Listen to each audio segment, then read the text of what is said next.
এবারও এক নয়া গল্প নিয়ে হাজির মিথ্যাবাদী ইসরায়েল। তারা নাকি হামাসের নতুন নেতা ইয়াহিয়া সিনওয়ারকে ধরার খুব কাছেই চলে গিয়েছিল। তবে আসল গল্পটা কি সে কথা কেউ জানে না।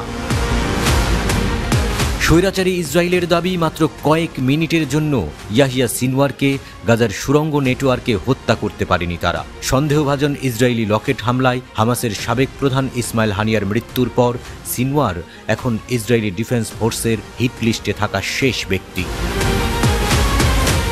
ইয়াহিয়া সিনওয়ারকে গত বছর 7 অক্টোবরের ইসরায়েলি আক্রমণের মূল পরিকল্পনাকারী বলা হয়। অপারেশন আল আকসা ফ্লাডের জন্যই তিনি আইডিএফের প্রাথমিক টার্গেট হয়ে গেছেন। কয়েক মাস ধরে যুদ্ধবিধ্বস্ত গাজায় আত্মগোপন করে আছেন তিনি। সেখানেই ইসরায়েলি সেনারা তাদের সর্বশেষ অভিযানে তাকে প্রায় হত্যা করেই ফেলেছিল বলে দাবি করছে। তার খেতে থাকা গরম কফিও নাকি পেয়েছে বলে দাবি করা হচ্ছে। তবে সিনওয়ারকে অত কাঁচা খেলোয়াড় ভাবলে চলবে না। ইসরায়েল চললে ডালে ডালে, তিনি চলেন পাতায় পাতায়।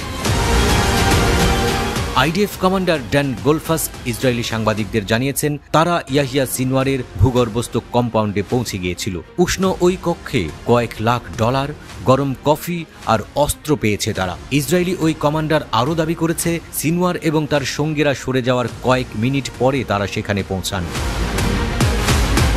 ইসরায়েলি সেনাদের দাবি, হামাসের যে টানেলটিতে ওই অভিযান চালানো হয়েছে সেখানে 2টি বাথরুম, একটি সম্পূর্ণ সজ্জিত রান্নাঘর, ঘুমানোর কোয়ার্টার এবং একটি পৃথক কম্পার্টমেন্ট রয়েছে। আইডিএফ এর দাবি, ওই কম্পার্টমেন্টটি সিনওয়ারের নিজের। ভিতরে সেনারা লক্ষ লক্ষ ডলার সমন্বিত একটি নিরাপদ কক্ষ আবিষ্কার করেছে। কমান্ডার গোলফাসের দাবি, হামাসের বিরুদ্ধে যুদ্ধে আইডিএফ মাটির উপরে এবং নিচে হামাসকে গুঁড়িয়ে দিয়েছে। তারা হামাসের বহু বছরের পুরনো সুড়ঙ্গ অবকাঠামো ভেঙে ফেলার কৃতিত্ব দাবি করছে। টাইমস অব ইসরায়েলের প্রতিবেদনে বলা হয়েছে, হামাস নেতা সিনওয়ার কোথায় লুকিয়ে আছেন তা কেবল তার কয়েকজন বিশ্বস্ত ব্যক্তিই জানেন। যুদ্ধের সময় তিনি খান ইউনিস সহ গাজার বেশ কয়েকটি এলাকায় অবস্থান করেছেন। প্রতি সপ্তাহে না হলেও 2 সপ্তাহ পরপর হামাস কর্মকর্তাদের নির্দেশনা প্রদান করেছেন তিনি। তার জন্য নির্দিষ্ট নিরাপত্তা ব্যবস্থা ব্যবহার করে একটি ফোনের মাধ্যমে যোগাযোগ ব্যবস্থা করা হয়েছে। কিন্তু তার আদেশ তার স্বাক্ষরিত হাতের লেখা বা প্রিন্টেড মাধ্যমে বিলি করা হয়। সেগুলো ম্যানুয়ালি ব্যক্তি থেকে ব্যক্তিতে স্থানান্তরিত হয়। এভাবেই সেগুলো জায়গা মতো পৌঁছায়।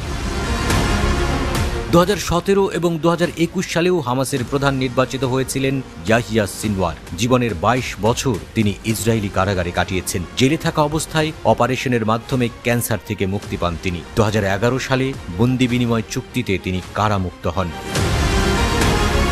কারামুক্তির পরই সিনওয়ার ফেরেন তার ভয়ঙ্কর রূপে। হানিয়ার মৃত্যুতে এখনও দমেনি হামাস। সিনওয়ার একাই টেনে নিয়ে যাচ্ছেন প্রতিরোধ আন্দোলন। তার নাম শুনলে এখনও ইসরায়েলের কলিজা কেঁপে ওঠে।